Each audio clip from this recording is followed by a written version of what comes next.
에스더입니다. 제가 원래 원칙적으로 하루에 한 개 이상은 잘 안 올리려고 하고 있습니다. 왜냐하면 영상 한 편을 만드는데 한 최소한 3박 4일 이상, 길게는 일주일 이상 자료를 조사하고 또 주변 사람들, 저의 마녀타운 식구들하고 대화를 하면서 방향을 잡고 이런 과정을 통해서 하나의 영상이 나오는 거기 때문에 좀 무리를 안 하는 차원에서 제가 방송 하루에 한 개를 올린다라는 기준을 잡고 영상을 만들고 있습니다. 뿐만 아니라 하루에 여러 개씩 올리게 되면 그 방송 자체의 질이 굉장히 떨어지기 때문에 그 기준을 고수하려고 노력을 하고 있는데, 자, 오늘은 여러분들이 좀 미국 정치에 대해서 알아야 할 굉장히 중요한 이슈가 있어서 제가 짧게 영상을 만들어서 올리도록 하겠습니다. 다른 우파 매체들에서는 오늘 이 존 볼튼이 국가안전보좌관으로 임명이 된 것에 대해서 막 엄청나게 많이들 긍정적으로 받아들이고 있습니다. 자, 오늘 존 볼튼이 임명이 된 것에 대해서는 앞으로 투벤져스 시리즈를 하면서 차차 여러분들과 함께 얘기를 해보도록 하겠습니다. 제가 오늘 드리고 싶은 말씀은 뭐냐면, 우리 대한민국 우파가 상당히 왜곡되어 있습니다. 여러분들 그거 혹시 알고 계십니까? 왜냐하면 이 우파라는 것은 특히 이 대한민국의 지정학적인 여건상 대한민국의 특성을 반영한 이 정통 우파라고 한다면 두 가지의 사상은 기본적으로 장착을 해야 됩니다. 첫 번째는 자유주의 사상이고요. 두 번째는 반공주의입니다. 사실 자유주의 사상은 저쪽에 좌파 애들도 갖고 있는 사상이에요. 왜냐면 쟤네들 돈 좋아하지 않습니까?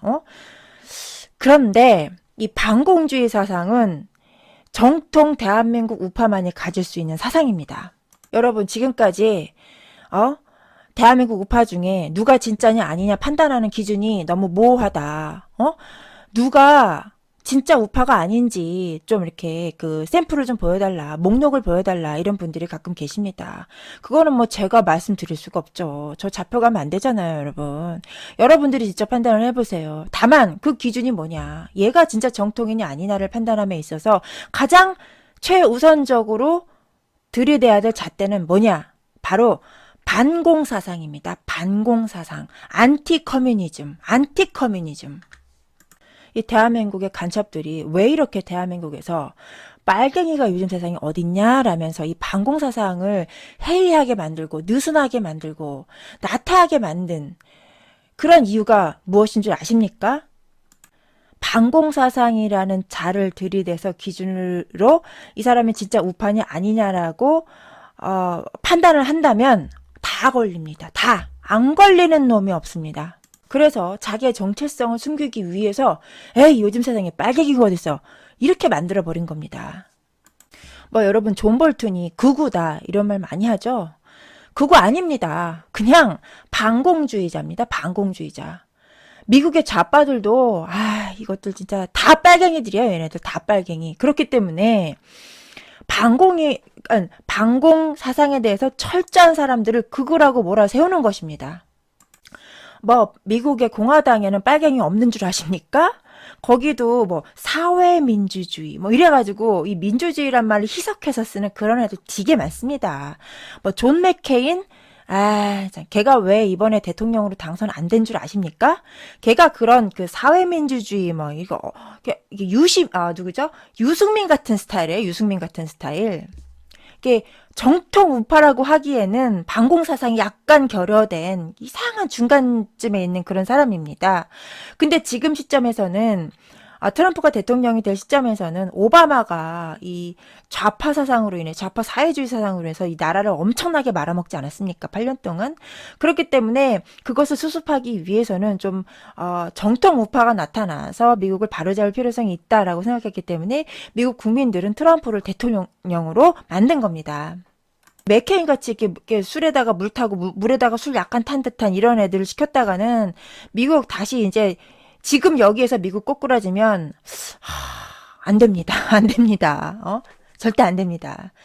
자, 그런 거 보면은 미국 국민들은 역시 세계 1위의 패권을 가질 만한 자격이 있는 국가다. 그런 국민들이다. 그런 생각을 또 다시 한번 해보게 됩니다. 현재 우리 대한민국 유튜브 채널 중에, 우파 채널 중에 가장 잘 나가는 채널 있죠? 제 동생, 준표 동생이 있는 거기. 자, 거기에서 국제정세라든가 미국의 전략 이런 거는 그냥 듣지 마세요.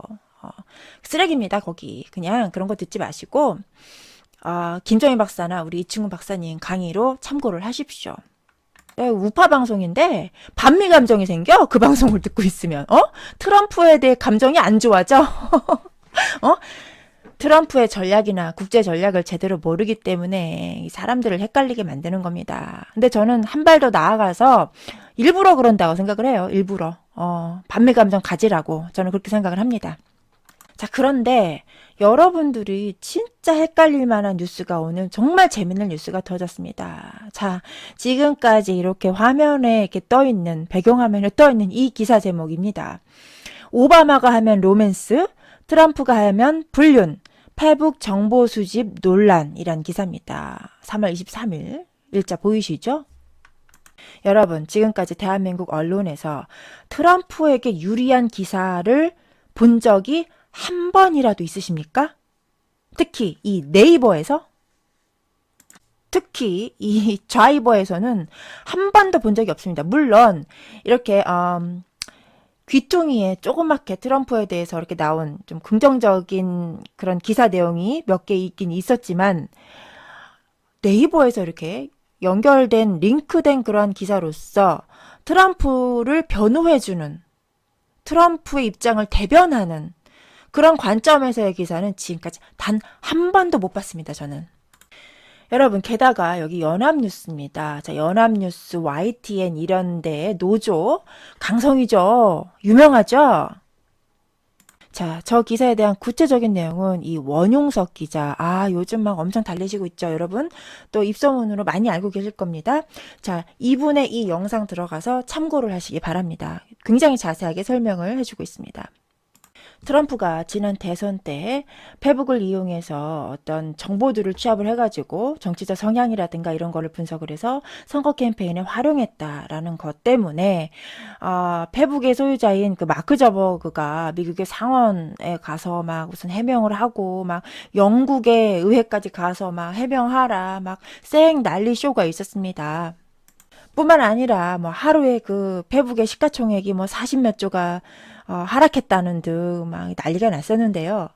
미국의 좌파 언론 매체들은 하나같이 입을 모아서 마치 트럼프가 지난 대선 때 불법적인 행위를 했다라는 뉘앙스를 자꾸 풍기면서 사람들을 세뇌시키고 있는 것입니다. 자, 페북을 통해서 정보를 수집해가지고 선거 캠페인에 활용을 했던 그 창시자가 누군지 아십니까? 창시자? 자, 또 저의 신내림받은 검색 실력 여러분들께 또 보여드리겠습니다. 자, 보이십니까, 여러분? 오바마 대선과 빅데이터. 여기 보시면, 오바마의 빅데이터 선거 전략의 성공 포인트는 오바마 캠프는 선거 2년 전부터, 오랫동안 모았네, 자료를. 빅데이터 확보 및 분석을 위해 IT 조직을 꾸리고 트위터, 페이스북, 여기 보이시죠? 페이스북. 여기서 자료를 모았답니다. 또 있습니다. 분석. 참. 버락 오바마의 승리. 그 뒤에는 빅데이터가 있었다. 자, 아까도 마찬가지지만 2012년도에 나온 기사 내용입니다. 자, 지지자들이 콘텐츠를 다른 이들과 공유할 수 있도록 지원하거나 오바마의 페이스북 페이지나 유튜브 채널,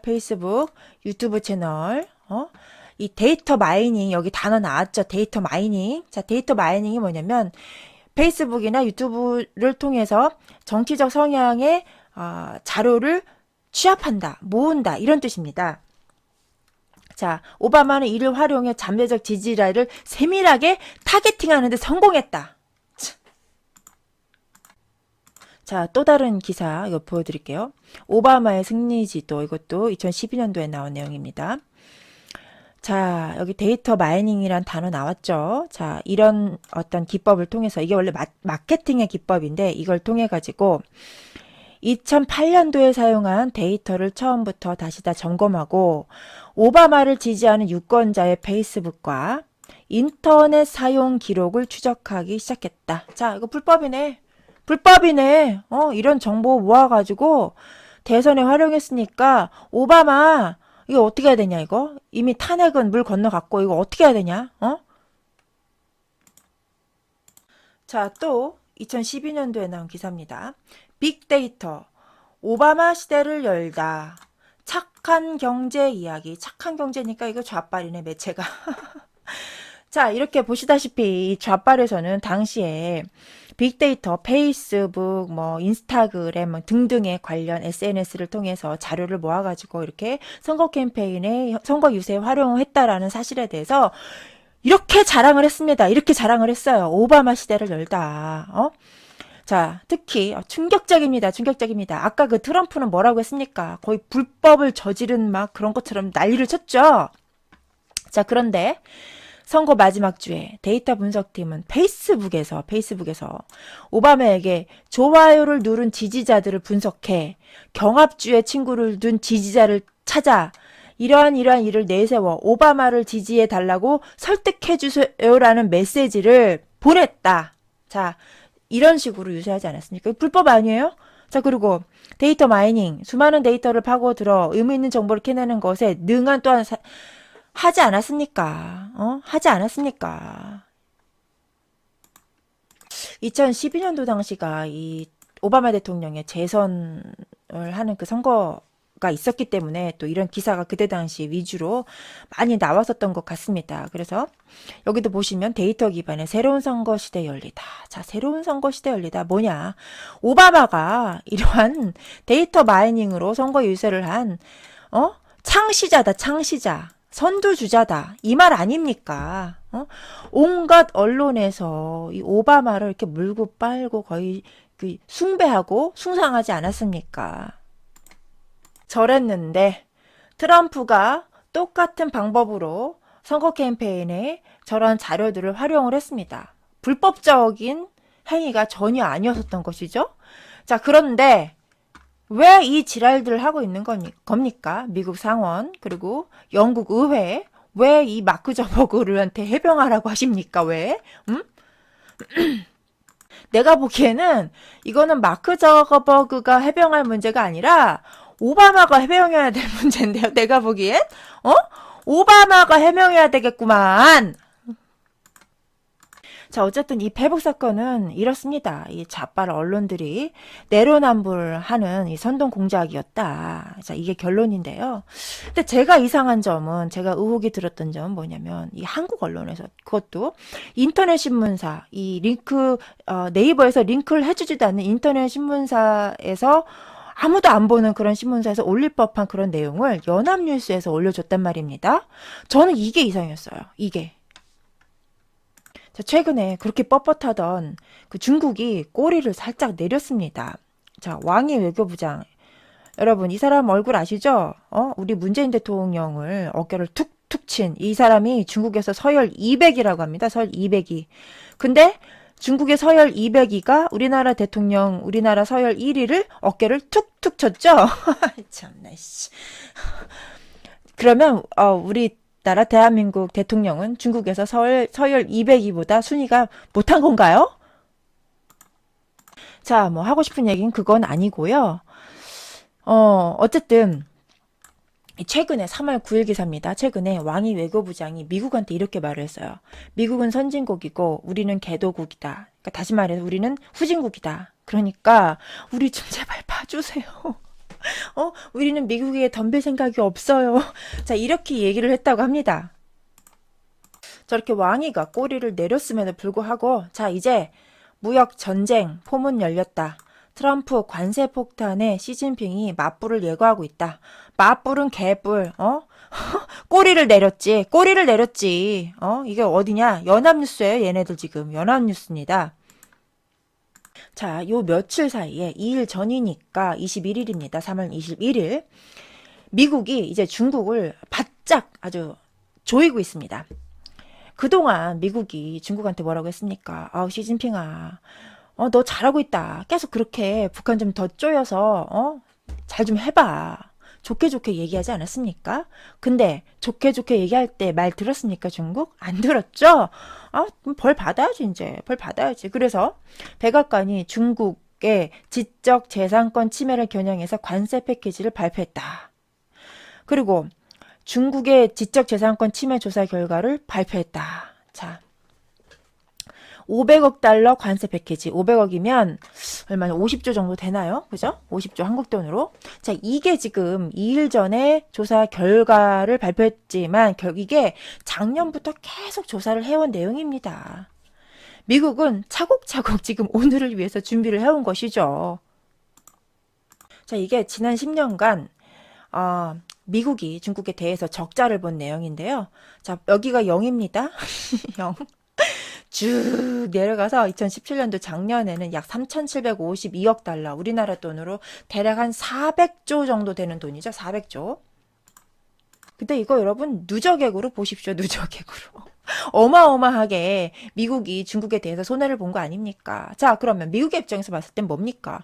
중국이 미국을 경제 공격한 것이죠. 이만큼. 여기 땅입니다. 땅.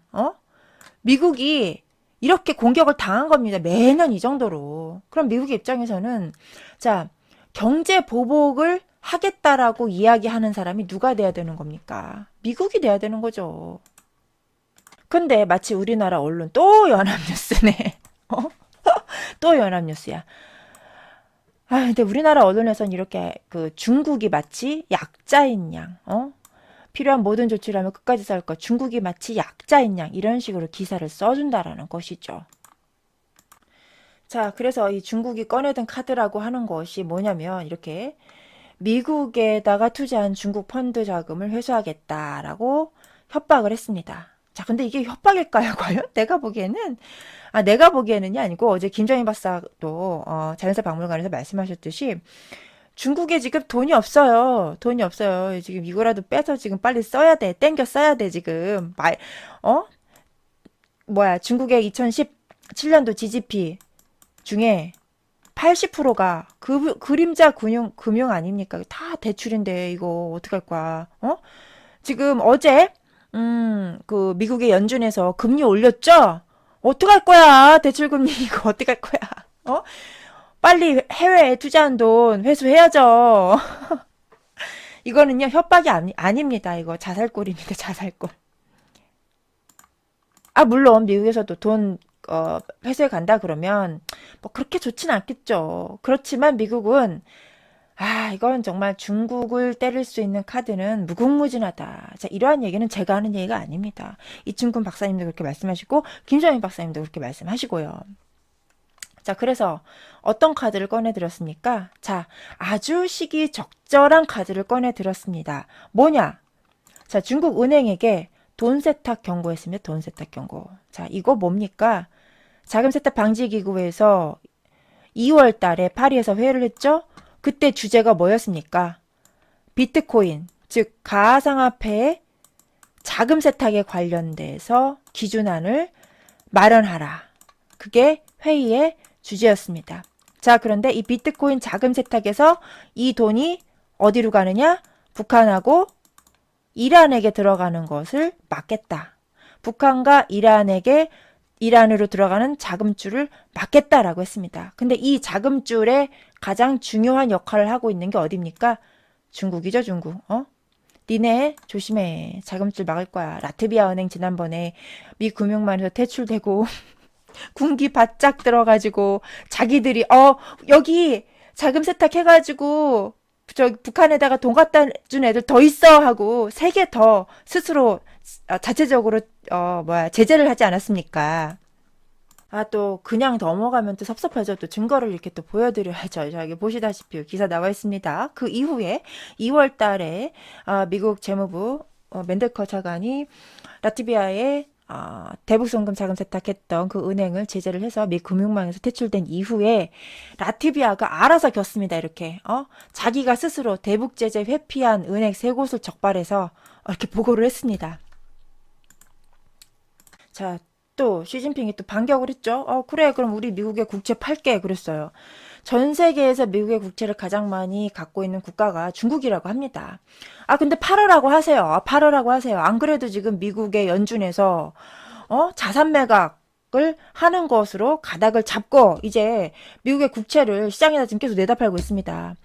자, 국채를 시장에 팔면 국채의 가격, 채권의 가격이 떨어지고 채권의 가격이 떨어지면 금리는 인상합니다. 자, 이게 핵심인 것이죠.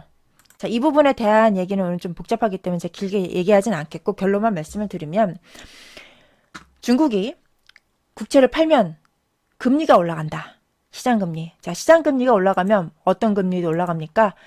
대출금리도 올라가는 거야, 대출금리. 갚아야 될 이자가, 늘어나는 겁니다. 늘어나는 거예요. 자, 중국 그거 감당할 수 있습니까? 그거 감당할 수 있어요? 응? 그림자 금융. 제가 항상 말씀드리죠. 2017년도 중국의 GDP의 80%가, 뭐다? 그림자 금융이다. 그림자 금융이다. 이거 전에 제가 보여드린 며칠 전에 나온 영상에 제가 여러분들께 기사에게 소개해 드렸었습니다. 자, 80%가 그림자 금융의 대출입니다. 이거 제1금융권도 아니고 그림자 금융이 뭐냐면요, 여러분. 일수 찍는 겁니다. 일수. 그때 그 방송에 제가 말씀드렸잖아요. 5, 60대 되는 할머니 돈 받아드립니다. 떼인 돈 받아드립니다. 라는 그 조직폭력배가 걸렸다고, 중국에서. 미국은 어차피 시장금리가 올라가는 추세로 이 정책을 가닥을 잡고 금융정책을 추진해 나가고 있기 때문에 뭐 상관없습니다. 뭘 조금 더 빨리 오른다고 해서 뭐 미국에서는 지금 경제가 좋기 때문에 뭐 큰 문제가 큰 충격이 없다고 합니다. 자, 그러면 시장금리가 오르면 자기가 죽는 건데 이거? 자살골인데 저거? 저렇게 막 던질 그런 문제가 아닌데 내가 보기에는. 물론 제가 경제 전문가는 아니지만 제가 그동안 신문 기사들을 읽고 봤을 때 이 부메랑은 결국은 중국에게로 돌아갈 것이다 라는 것이 이 저의 결론입니다. 다시 말해서 미국의 국채를 내다 판다라는 것은 시진핑의 반격이 아니라 시진핑의 자살골이다. 여러분 보십시오. 이거 제가 하는 말 아닙니다. 저 뭐 전문가 아니에요. 다 인터넷에 신문 기사에 다 있습니다, 여러분. 신문 기사에 다 있습니다. 자, 신문만 잘 읽어도 이렇게 똑똑해집니다, 여러분. 여기 보십시오. 이데일리 3월 19일 기사입니다. 통상 압박에 미국의 국채 판다는 중국. 국채 가격이 하락하면 재발등 찍는 것이다. 자, 방금 제가 설명드린 그 내용이 여기 다 있지 않습니까? 자, 그리고 또 다른 관점으로 보면 또 이렇게 생각해 볼 수도 있습니다. 지금 중국이 달러가 없지 않습니까? 달러가 없어요. 돈이 안 돌아요. 저의 마녀타운에 살고 있는 식구들하고 이렇게 대화를 해본 결과 이거는 지금 중국에서 현재 돈이 없다. 달러가 부족하다. 돈이 없다라는 그런 하나의 징후가 아니냐. 자, 이런 그런 이야기가 나오기도 했습니다. 자, 이렇게 그동안 계속 잽을 맞아왔던 미국이 이제 중국에게 반격을 가려고 합니다. 자, 이런 상황에서 미국은 동맹을 모집하고 있어요. 아유, 대놓고 모집하고 있습니다. 왜냐? 너무 말을 안 들으니까. 누가? 동맹국이. 그 동맹국이 누구겠습니까? 우리나라지. 대한민국이지. 자, 그래서 이런 뉴스가 나옵니다. 미국 철강 관세 면제 대가로 반중 무역 동맹 결집을 모색하고 있다. 자, 아직도 늦지 않았으니까, 문은 열어놨으니까 빨리 생각해서 우리 편으로 붙어, 이겁니다. 아, 정말 우리 트럼프 형님 정말 끝까지 이 한국을 놓지 않으려고 하는 이 짠한 마음, 애잔한 마음 느껴지지 않으십니까? 우리 대한민국은 이미 내가 보기에 저쪽에 한국 정부는 마음이 이제 완전히 돌아섰어요. 중국 쪽으로 돌아섰어요. 이렇게까지 얘기하는데도 못 알아듣는 게 아니라 이미 마음이 없습니다. 지금 미국한테. 자, 그럼에도 불구하고 이 미국에서 트럼프가 이런 식으로까지 끝까지 이 한국 정부에게 손을 내밀고 있는 이유는 뭐겠습니까? 두 가지입니다. 두 가지. 첫 번째는 동맹국에 대한 예우, 마지막까지 인간적인 예우, 의리를 지키는 것이고, 두 번째는 명분을 쌓는 것입니다. 명분. 자, 나 끝까지 너에게 의리 지켰다. 근데 그 의리를 배반한 거는 내가 아니다. 너야. 한국 정부. 너야. 나중에 아프다고 나한테 와서 징징대거나 울지 마. 나는 끝까지 할 만치 했다라는 명분을 쌓은 것이다. 전 이렇게 해석을 합니다. 자, 드디어 올 것이 왔죠. 자, 미국의 연준에서 금리 인상을 어제 결정을 했고, 그 결과 미국의 금리가 한국의 금리를 역전하는 현상이 발생을 했습니다. 단기적으로야 뭐 무슨 큰일이 갑자기 터지겠습니까? 어차피 금리 정책이라는 것은 중장기적인 전략이기 때문에 중장기적으로 한국 경제에 좋지 않다. 이렇게 많은 사람들이 그렇게 전망을 하고 있습니다. 기사 제목도 보시면 앞서가는 미, 눈치 보는 한국, 금리 더 벌어지면 자본 유출 안심 못해. 자, 이렇게 보고 있지 않습니까? 진짜 우리 대한민국에 직접적으로 또 단기적으로 타격을 줄 것은 바로 이런 문제들이죠. 관세 폭탄이라든가 뭐 이런 거. 철강 관세 폭탄도 우리 한국에 같은 경우에는 그동안 동맹이었던 의리도 있고 하니까 4월 말까지는 유예하겠다라고 했는데 만약 이때 남북 정상회담 끝나고 또 북한이 비핵화를 완전히 하지. 여러분 지금 미북 대화의 전제 조건이 뭡니까? 완벽한 항구적인 비핵화 아닙니까? 그거 안 되면 이거 뭐 바로 관세폭탄 한국에 들어오는 거죠. 그죠? 그것뿐만이 아니라 이게 보시다시피 FTA 재협상 있지 않습니까? FTA 또 한국의 금리 역전됐고 미국이 우리보다 금리가 더 높아졌고 또 시간당 알바 그 가격 올라서 임금 상승했고 그리고 문재인 대통령은 UAE에 갔고 무슨 짓을 할지 모르고 미국에선 돈 세탁하지 말라고 했고 그리고 미국은 미국과 북한 중 둘 중 하나를 선택하라고 했고 그런데 문제는 또다시 UAE에 갔고 자 무한반복입니다. 무한반복 지금. 자 그래서 저 이야기에 오늘 방송의 맨 처음 기사로 다시 돌아오겠습니다. 연합뉴스가 이렇게 트럼프를 변명하는 그런 기사를 썼다라는 것의 의미가 앞으로 불어닥칠 미국으로부터 올 그런 무서운 사건들에 대한 보험이 아닌가, 보험을 들어놓은 게 아닌가. 저 우리 트럼프님에 대한 나쁜 기사만 쓰는 거 아니에요. 우리 좀 봐주세요. 이런 맥락이, 이런 뉘앙스가 들어있는 게 아닌가 이렇게 생각을 해보는 것이죠. 자 여러분 여기 보십시오. 여기 밑에 자 20일 현지 시간 폭스뉴스는 이렇게 돼 있죠. 자 또 폭스뉴스 어디 있어? 폭스뉴스는 계속 저요 이런 뉴스에서 폭스뉴스를 언급해가지고 이렇게 기사 쓴 거 별로 본 적이 없습니다. 얘네들요 미국의 좌파 언론사 기사만 인용해가지고 기사를 씁니다. 얘네들이 이렇게 폭스뉴스 가지고 기사 쓴 거 제가 못 봤습니다. 근데 폭스뉴스까지 기사를 인용해가지고 얘네들이 이렇게 지금 트럼프를 대변하고 있습니다. 왜냐 폭스뉴스가 미국의 우파 언론사 아닙니까? 그래서 아무래도 트럼프에게 항변하는 그런 기사들을 많이 내보내고 있는데 그것을 인용해서 썼다라는 것은 연합뉴스 뭐가 많이 찔리나? 찔리는 거 있나? 뭐 그런 아주 저만의 개인적인 소심한 소설을 한번 써봤습니다.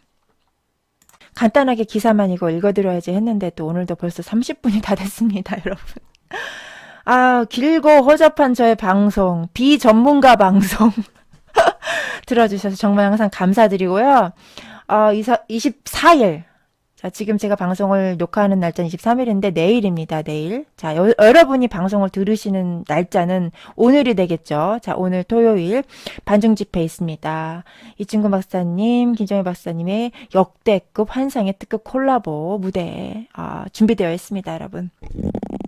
자, 우리 그 방송 현장에 가지 못하시는 분들은 실시간 방송으로 보시면 좋겠습니다.